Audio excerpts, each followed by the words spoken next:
Iya, Bu, bentar.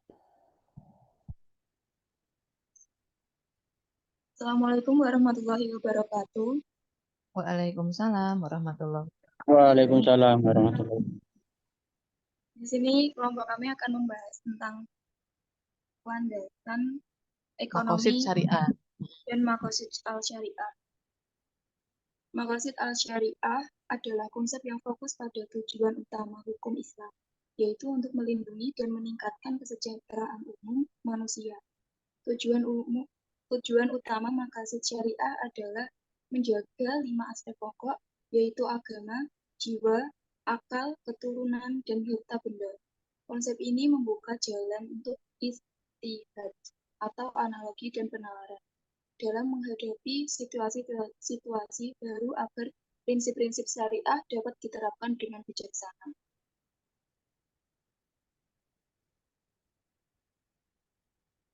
Lanjut, ganti boleh. Ganti Tiara atau Dewi boleh. Menurut Imam Asy-Syatibi, tujuan utama dari Maqasid al-Syariah adalah untuk menjaga dan memperjuangkan 3 kategori hukum, yaitu antara lain 1. Daruriyat. Daruriyat merupakan suatu keadaan di mana kebutuhan yang wajib untuk dipenuhi dengan segera. Jika diabaikan, maka dapat menimbulkan suatu bahaya atau risiko pada rusaknya kehidupan manusia. Yang kedua, hajiyat juga dimaknai dengan pemenuhan kebutuhan sekunder ataupun sebagai pelengkap dan penunjang kehidupan manusia. Yang ketiga, tansiniyat secara bahasa berarti hal-hal penyempurna. Tingkat kebutuhan ini tidak terlalu penting, hanya sebagai kebutuhan pelengkap.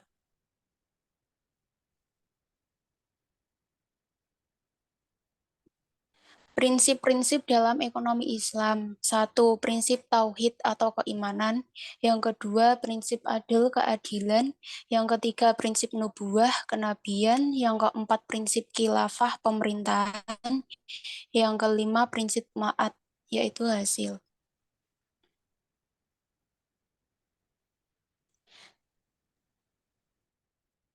Jadi, kewajiban memiliki sifat adil Lanjut. telah Allah tegaskan dalam Al-Quran Surat Al-Ma'idah ayat 8. Yang Ya, berbunyi, lanjut. oh iya Bu. Aku Bu, saya Bu. Iya, Ya, Bu Tiara Bu. Maqasid al-Syariah sebagai landasan dasar ekonomi Islam.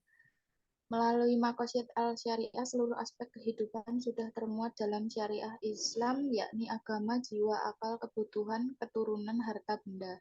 Itu pula jelas pada seluruh aspek ekonomi termuat dalam syariah Islam seperti dalam pemenuhan kebutuhan aspek sosial kemasyarakatan dengan bersedekah, zakat, wakaf, dan berbagai instrumen lainnya yang mendorong serta membantu terjadinya kehidupan yang baik antara seluruh lapisan masyarakat, berdampak pula pada distribusi pendapatan yang merata. Kemaslahatan adalah tujuan utama dari ekonomi Islam yang berlandaskan Maqasid al-Syariah. Kesimpulan dari kedua konsep ini adalah bahwa Maqasid al-Syariah dan landasan ekonomi Islam saling terkait. Tujuan utama Maqasid al-Syariah yaitu kesejahteraan umat manusia dapat dicapai melalui penerapan prinsip-prinsip ekonomi Islam yang berlandaskan pada nilai-nilai keadilan, kebersamaan, dan ketidakberpihakan. Dengan demikian, ekonomi dalam kerangka Maqasid Syariah bertujuan untuk memenuhi kebutuhan manusia secara adil dan berkelanjutan. Oke, cukup. Baik, terima kasih Mbak Anggita, Dewi, dan Mbak Tiara. Coba saya ingin bertanya, dijawab aja sesederhana mungkin ya. Maqasid syariah itu apa? Maqasid syariah itu apa? Coba yang Anda pahami. Anda menyusun makalah ya, dari jurnal atau dari buku? Dari jurnal, Bu. Ada berapa jurnal? 1 jurnal. Oh, 1 aja. Iya.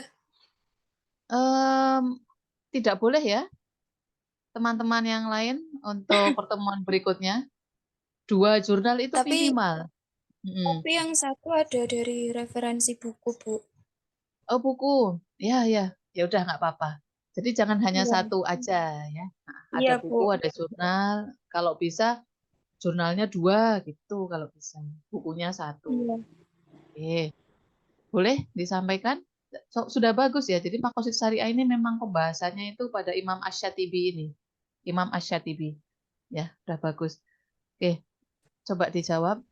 Jadi Maqasid Syariah itu apa, Mbak Anggita, Dewi, Tiara? Maqasid syariah itu tujuan-tujuan syariat dan rahasia-rahasia yang dimaksudkan oleh Allah dalam setiap hukum dari keseluruhan hukumnya. Oke, jadi tujuannya syariah ya, supaya sejahtera. Hal apa yang harus dipenuhi dalam Maqasid Syariah? Kan katanya supaya sejahtera. Gimana?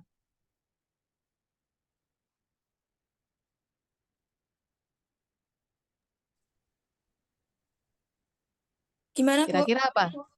Mm-mm. Agama, Kira-kira jiwa, apa? Bu. Oke, ya betul, betul sekali, Agama, betul ya. jiwa, keturunan, dan harta. Iya, iya, sederhana. Ya, pengertiannya sangat sederhana. Memang pemahamannya nanti yang harus lebih mendalam. Oke, jadi teman-teman di sini, saya izin ya, saya mulai materinya. Wah, jadi dari tadi ceritanya ya, saya sedang menikmati interaksi ya, interaksi langsung karena kemarin perkuliahannya juga belum bertatap muka. Oke, jadi saya izin masuk ke materi hari ini. Yang pertama, saya sampaikan dulu landasan hukum ekonomi Islam. Di surat Al-Baqarah 208 yang selalu saya sampaikan. Udkhulu fis-silmi kaffah. Masuklah dalam Islam itu menyeluruh, jangan setengah-setengah. Anda sholat, tapi setelah sholat maksiat. Itu tidak menyeluruh. Ya, masuklah Islam itu secara menyeluruh. Bu, saya belum siap, Bu. Saya ini pengen jilbaban tapi belum siap, Bu. Saya mau membenarkan dulu hati saya, Bu. Nah, itu gimana kalau seperti itu? Nggak bisa, nggak benar-benar Bu malahan Bu. Malah nggak benar-benar ya. Terus bagaimana? Kan namanya juga manusia, belum siap. Nah, bingung, galau. Nah, jadi gini teman-teman, Islam itu tidak menghendaki kesulitan. Benar. Anda baca-baca. Anda nggak bisa sholat berdiri duduk. Anda nggak mendapatkan air, tayamum. Anda kesulitan sholat karena sedang perjalanan, ada jamak, ada qashar. Anda nggak kuat puasa, diganti lain hari. Nggak kuat, bayar fidyah. Nggak kuat, Anda mendapatkan fidyah. Iya dong, puasa nggak kuat, ganti di lain hari nggak kuat, bayar fidyah nggak punya uang. Oh, Anda yang dikasih uang. Anda berarti masuk ke fakir miskin, amil, ya, dan seterusnya. Jadi Islam tidak menghendaki kesulitan. Benar. Anda bingung, saya tuh masih takut galau. Saya mau menjilbabi hati saya dulu sebelum saya menjilbabi kepala saya. Anda bisa jamin. Anda bisa jamin seperti itu. Kalau mau jilbaban, udah jilbaban. Selesai. Semuanya tugas Allah. Melindungi Anda. Mengangkat derajat, martabat, jabatan Anda di dunia kerja. Melindungi Anda dari bullying, diolok-olok, dibedo koncone. Itu tugasnya Allah. Dah beres. Ya, berikutnya. Ingat ya, Al-Baqarah 208. Berikutnya Al-Maidah ayat 3. Ini adalah Al-Quran ayat yang terakhir turun. Yang diwahyukan kepada Nabi Muhammad. Al-Yawma akmaltu lakum dinakum. Wa atmamtu alaikum ni'mati wa raditu lakumul Islam madina. Jangan khawatir, jangan bimbang, jangan ragu. Kenapa? Sudah jelas di Al-Maidah ayat 3. Pada hari ini sempurna. Islam itu sempurna untuk kamu agamamu. Kucukupkan kepadamu nikmatku dan ridho agama hanya satu, yaitu hanya Islam yang diridhoi Allah. Sempurna. Kamu tuh punya masalah apa? Cari jalan keluarnya di Islam. Cari solusinya di Al-Quran. Nggak ada, Bu. Nggak ada gimana. Kamu cara membaca Al-Quran bagaimana? Ini, Bu, saya sudah kerja banting tulang, tapi uang saya nggak banyak. Lah ya kamu yang salah. Kamu kerja kok buat uang. Kerja buat ibadah. Selesai masalahnya. Allah yang mencukupkan Anda. Ya. Nah, dan seterusnya. Jadi tujuan sistem ekonomi dalam Islam itu yang pertama kesejahteraan ekonomi. Dalam rangka apa? Norma moral Islam. Di pertemuan pertama kemarin seharusnya saya bercerita bagaimana value value added di ekonomi Islam dibandingkan dengan ekonomi konvensional, ya. Jadi value itu norma, nilai-nilai moral. Yang kedua, ukhuwah Islamiyah, yaitu persaudaraan dan keadilan universal. Kenapa adil universal kalau bersaudara? Iyalah, coba Anda bayangin kalau semua saudara. Pasti adil, insya Allah. Ya, Anda punya adik, punya kakak. Bagi-bagi berkat, bagi-bagi rezeki, bagi-bagi nikmat. Adil nggak kira-kira? Insya Allah adil. Kuncinya persaudaraan. Ya, gimana bisa membangun persaudaraan kalau keimanannya, keyakinannya kepada Islam, ya, ngajinya, sehingga bisa merubah, membersihkan hati, mata, pikiran kita dalam memandang orang lain. Bukan negatif terus. Kayak netizen ada apa-apa dijulitin, dikomentari terus, tidak. Ya, yang ketiga distribusi pendapatan. Nah, jadi distribusi apa yang kita keluarkan, kita sedekahkan, itu bukan mengurangi harta kita. Nanti ya, kita kalau bicara makro, semakin Anda banyak bersedekah, semakin banyak membayar zakat, daya beli masyarakat secara makro, jadi secara negara nih misal, negara Indonesia, itu meningkat seluruhnya. Jadi bukan satu, dua pihak orang kaya yang meningkat belanjanya, konsumsinya, tapi seluruhnya. Fakir, miskin, amil, yatim, semua bisa berbelanja karena ada distribusi zakat sedekah kepada mereka. Nah, bayangkan jika orang-orang kaya itu mereka mampu hidup sederhana, cukup. Hartanya yang banyak dan melimpah itu disebarkan ke semua orang fakir dan miskin. Masya Allah, Indonesia ini akan terangkat kesejahteraannya.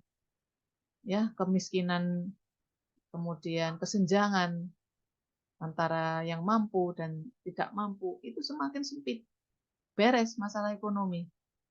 Yang keempat, kebebasan individu. Ini juga dari Allah berfirman bahwa setiap manusia itu diberikan amanah. Jadi bebas individu itu dalam konteks kemaslahatan sosial. Kebebasan individu dalam Islam ada aturannya. Ya, nanti ada pembahasan lebih lanjut di bab materi kepemilikan dalam Islam. Bebas, ada batas prinsip syariahnya, ada batas value, norma, akhlaknya, ada batas kemaslahatan sosialnya. Tuh. Bu, itu namanya nggak bebas, Bu. Lah, Anda ini definisi bebasnya bagaimana? Kalau ngawur itu ya namanya salah. Di penjara kamu kalau salah. Ya, itu tujuan sistem ekonomi Islam. Landasannya adalah wa ma khalaqtul jinna wal insan illa liya'budun. Jadi kita tuh diciptakan oleh Allah. Tujuan utamanya apa? Ibadah. Bu, berarti saya nggak kerja, Bu. Saya nggak menikah atau gimana? Ibadah.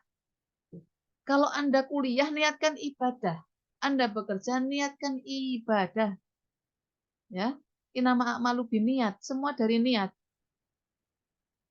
Saya ngomong anak 3 kecil-kecil, niatkan ibadah.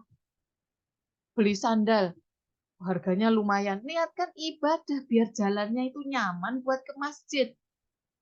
Gitu. Bu, saya pengen motornya itu bagus gini. Bu, niatkan ibadah. Ya, bukan buat pamer ya. Jadi biar berdakwah, ceramah di masjid sana, masjid sini nyaman pakai motor bagus. Itu ya, Az-Zariyat ayat 56. Kemudian surat Al-Ankabut ayat 45. Inna sholata tanha 'anil fahsya'i wal munkar. Salat. Salat toh. Kamu merasa teraniaya, terdolimi, merasa dibully, terus diejek-ejek oleh temannya, tetangganya, lingkungan. Salat toh. Karena sholat mencegah keji dan mungkar. Yang melindungi kita itu ya sholat kita. Ya, kemudian inama buistu liutamma makarimal akhlak. Yang artinya mengutamakan akhlak. Ya, jadi tidaklah seorang muslim itu baik kecuali memang baik akhlaknya. Bagus sopan santunnya. Kalau ada orang salah itu bagaimana cara mengingatkan? Kalau orang yang lebih tua, orang tua kita itu maksiat, bagaimana mengingatkannya? Semua itu ada akhlak. Ya, hablum minallah, hablum minannas, hablum minal alam, kepada alam. Kalau ada tanaman, ada pohon, ada bunga-bunga, gimana akhlaknya? Ya, apakah asal diambil aja karena bunganya cantik? Tidak boleh. Jadi semuanya adalah berdasarkan akhlak. Ya, ini adalah sabda Nabi Muhammad ya, akan datang suatu masa ibaratnya memperebutkan. Nah, kamu ibarat orang yang lapar. Kenapa? Karena mereka kekurangan masa, kekurangan orang. Misalnya saja kalau Anda melihat lebih dekat kepada partai politik ya, misal, maaf kalau saya ada salah bicara. Mereka bukan lagi kepada satu-satunya kompetensi, satu-satunya ilmu untuk bisa menjadi tokoh politik, tidak. Tetapi nomor satu mereka butuh masa. Itulah kenapa KTP-KTP kadang dikumpulkan untuk nyalek, ya, untuk memenuhi kuota. Kalau misal 10, maka perempuannya harus ada 3, dan seterusnya. Semua direbutkan. Kalau tidak percaya, sekarang ini kalau Anda cari pekerjaan, banyak ya, bahkan direbutkan. Tapi masalahnya gajinya tidak sesuai. Itu yang membuat kita awang-awangan untuk bekerja ya. Tuh. Yang kedua, sahabat bertanya, apakah lantaran pada waktu itu jumlah kami hanya sedikit? Dijawab, bukan. Sesungguhnya jumlah kamu itu banyak sekali, tetapi kualitasnya itu sangat minim. Ya, sangat minim. Jadi jumlah kita yang banyak itu ibaratnya buih yang terapung-apung di atas laut. Ikut ke kanan, ikut ke kiri, tidak ada power, nggak ada kualitas. Jadi cuman ikut aja, kena angin, kena ombak. Ya, dan dalam jiwamu tertanam kelemahan jiwa. Apa yang dimaksud kelemahan jiwa? Perhatikan, cinta dunia dan takut mati. Cinta dunia dan takut mati. Itu lemah jiwa kita. Bu, saya nggak takut mati, berdiri di tengah jalan. Bukan, bukan seperti itu. Kalau Anda tidak takut mati, ya siapkan. Coba saya tanya bekalnya apa. Ayo, matilah. Anda harus punya bekal. Nah, senantiasa kalau Anda berpikir besok saya mati, besok saya mati, besok saya mati, maka pahala dan kebaikan itu Anda akan lakukan terus dari jam, dari menit ke menit Anda akan berbuat baik. Anda akan berharap ridho dan pahalanya Allah. Itu yang dimaksud jiwa yang kuat itu di situ. Ya, selalu mengingat mati. Ya, baik. Sampai sini ada yang ditanyakan? Itu landasan di ekonomi Islam. Baik, untuk maqasidus syariah ini ya, saya akan coba menyampaikan seperti biasa, sederhana sehingga mudah dipahami. Maqasidus syariah. Nah, tadi dari kelompoknya yang presentasi udah dijelaskan ya. Ini coba saya sederhanakan. Ada istilah maqasid dan syariah. Maqasid Anda bisa mengingatnya dengan maqsid, maksud, maksud. Apa itu? Tujuan. Maqasid berarti tujuan. Syariah, apa syariah? Ya, dulu kita sudah bahas tauhid, syariah, akhlak. Syariah itu aturan. Yang mana kalau orang itu tidak punya aturan, tidak bisa hidup. Aturan apa? Ya semuanya. Aturan bersosial, aturan berumah tangga, aturan bertetangga. Nggak bisa hidup. Anda buang sampah sembarangan, dimarahi tetangganya. Anda ngambil barang sembarangan, masuk penjara. Itu nggak ada aturan. Nah, itulah kemudian dimaksud dengan maqasidus syariah adalah maksud, tujuan syariah. Diterapkannya aturan, diterapkannya hukum-hukum syar'i dalam Islam. Ya. Nah, ini tulisan saya boleh dibaca, tapi tolong saya didengarkan. Maqsid, maksud atau tujuan syariah, diterapkan atau ditetapkannya aturan syariah, aturan dalam Islam. Tujuan ditetapkannya syariat Islam. Ya, itu maksud dari kata tadi ya. Nah, maqasid syariah adalah tujuan Allah dan Rasulullah. Jadi yang menentukan syariah itu kan Allah ya, dan Rasulnya. Tujuan Allah dan Rasul merumuskan hukum Islam, merumuskan aturan-aturan yang orientasinya adalah kepada manusia sendiri, yaitu kemaslahatan, kesejahteraan. Saya blok tebal warna biru. Nah, ini yang harus Anda pahami. Maqasid syariah adalah hal-hal dasar yang harus dipenuhi manusia demi mencapai kesejahteraan, yaitu falah. Apa itu falah? Kebahagiaan di dunia dan di akhirat. Nah, kebaikan kemaslahatan ini sifatnya bukan untuk diri sendiri, tetapi secara umum dan universal.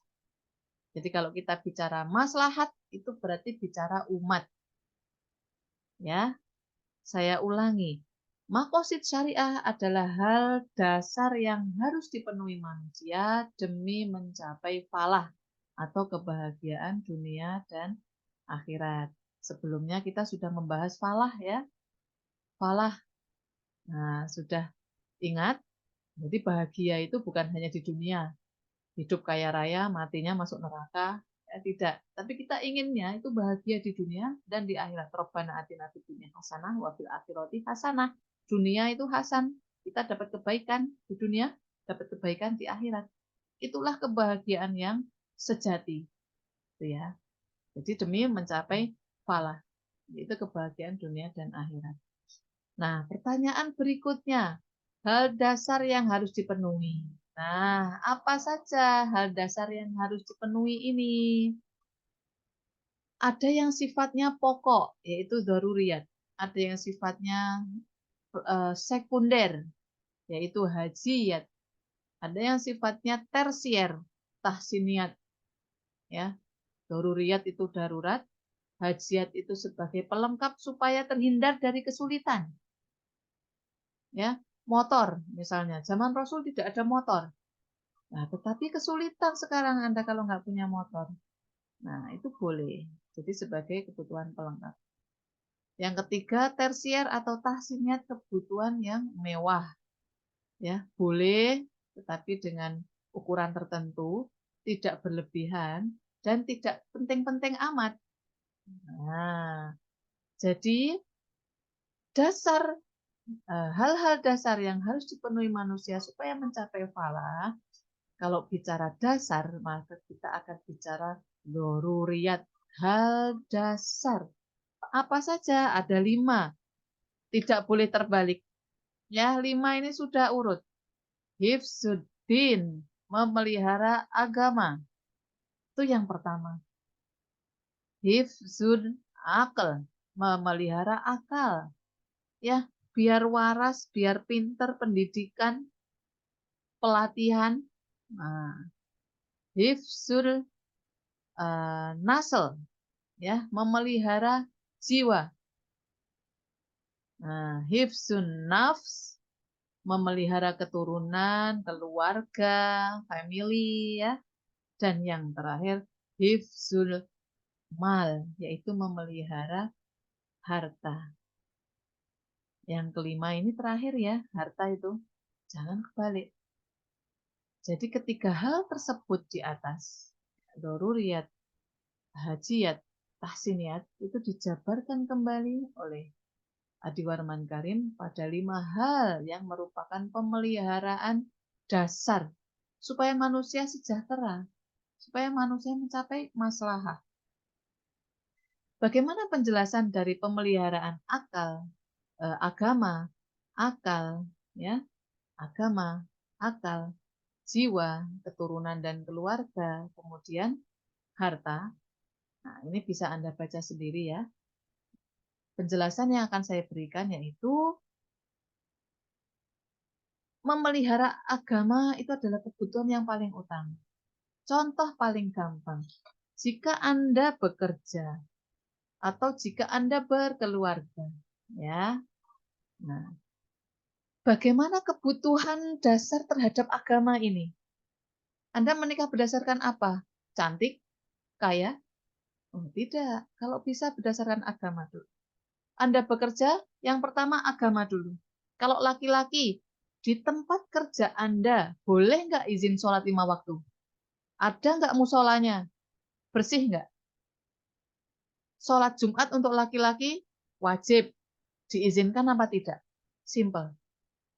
Meskipun gajinya besar, kalau kebutuhan dasar terhadap agama tidak terpenuhi, keluar saja. Keluar saja. Nggak kurang masalah lowongan pekerjaan itu ya. Rezeki dari Allah itu nggak kurang. Masih banyak lagi. Itu contoh paling gampang. Yang kedua, kebutuhan dasar terhadap akal. Di tempat kerja tadi ya, misal. Perusahaan dan pimpinan memperhatikan kebutuhan akal pendidikan semua karyawannya apa tidak? Ya, contohnya apa? Kemampuannya ditingkatkan nggak? Ada nggak pelatihan? Diajari nggak? Apa cuma dibiarin aja? Pekerjaannya begitu ya begitu aja, setahun, 2 tahun ya begitu-begitu aja. Nah, itu perhatikan. Yang ketiga, memelihara jiwa. Jiwa itu apa? Ya, fisik, badan, jasmani ini. Kalau sakit, boleh nggak cuti? Nah, penting ya, karena badan kita punya hak. Contoh yang lain, tunjangan boleh. Jadi kalau sakit, apakah ada asuransi atau bagaimana tanggungan kesehatannya, jiwanya, ya. Yang keempat, memelihara keturunan dan keluarga. Untuk ibu-ibu ya, misalnya hamil dan melahirkan. Ada nggak cutinya? Ada, Bu, cuma 1 minggu. Nah, itu perlu dikaji ulang. Ya, kalau bisa perusahaannya ditegur, disampaikan. Ya. Nah, kemudian yang terakhir baru kebutuhan dasar terhadap harta atau yang sering kita dengar dengan gaji. Gaji itu terakhir. Karena rezeki itu bukan hanya gaji. Agama, akal, jiwa, badan jasmani kita, keturunan dan keluarga kita, semua itu rezeki. Ya, untuk memelihara harta terhadap gaji, ini kita berharapnya adalah berkah dan barokah dari Allah, bukan jumlahnya. Jadi berkah barokah itu dia sedikit, tapi kemudian mencukupi, bahkan lebih. Yang terakhir, ya, atas dasar syariah tadi, kemudian ada kebutuhan dasar berupa maqasidus syariah yang harus dipenuhi, maka Allah telah menurunkan tanggung jawab kepada manusia, ya, berdasarkan fikih yang dikaji, kemudian mengeluarkan, menghasilkan suatu produk hukum yang disebutkan di sini ada 5. Jadi suatu perbuatan itu baik ibadah, muamalah, baik dalam maqasidus syariah, itu apa hukumnya? Wajibkah atau sunnah, mubah, makruh atau haram? Itu yang perlu kita perhatikan. Nah, satu hal yang saya sampaikan terkait hukum ini, bahwasanya suatu hal yang dilarang dalam Islam, ya, perhatikan ya. Hal yang dilarang dalam Islam, yang jelas haram, yang jelas dilarang. itu Anda harus sekuat hati, sekuat tenaga menghindarinya. Harus. Jangan Anda bilang, maaf ya Allah saya tidak tahan godaan. Maaf ya Allah saya khilaf. Ya Allah sekali ini aja ya. Tidak boleh. Jadi hal yang jelas-jelas haram, jelas-jelas dilarang dalam Islam, Anda harus sekuat tenaga menghindarinya. Perhatikan ya. Kemudian terhadap perintah Allah, perintah sholatlah, puasalah, zakat, haji, perintah, terhadap perintah yang Allah tunjukkan pada kita, laksanakanlah semampu Anda. Masya Allah. Islam itu indah, Islam itu mudah. Saya ulangi ya. Terhadap hal yang dilarang dalam Islam, Anda harus menghindarinya sekuat tenaga. Terhadap perintah Allah kepada manusia, perintah, maka kita boleh melaksanakan semampunya. Sholat wajib aja, tidak mampu kalau sholat sunnah. Tidak apa-apa. Ya, sholatnya dengan duduk, tidak apa-apa. Punya niat haji, tetapi belum mampu, tidak apa-apa. Jadi Masya Allah, Allah itu begitu memudahkan kita, umatnya. Allah tidak menginginkan ada kesulitan. Ya, kecuali kesulitan itu kita sendiri, manusia yang membuatnya. Bikin stres, bikin masalah itu manusia sendiri. Ya. Nah, itulah kenapa kita harus selalu berdoa, ya muqallibal qulub, tsabbit qalbi 'ala dinik, ya Allah, ya Allah. Mantapkanlah hati saya, tegakkan, beri petunjuk kepada hati saya, ya, untuk selalu berada di jalan agamamu. Karena Allah yang maha membolak-balikkan hati dan keadaan. Ya muqallibal qulub, tsabbit qalbi 'ala dinik. Ya. Nah, sampai di sini teman-teman, apakah ada pertanyaan? Ada yang ingin ditanyakan kembali terkait materi yang saya sampaikan? Apakah sudah bisa dipahami? Insya Allah belum ada, Bu. Belum ada, Mas Wafa. Yang lain? Sudah? Oke. Baiklah, sampai sini saya cukupkan. Akhirul kalam. Wassalamualaikum warahmatullahi wabarakatuh. Waalaikumsalam warahmatullahi wabarakatuh.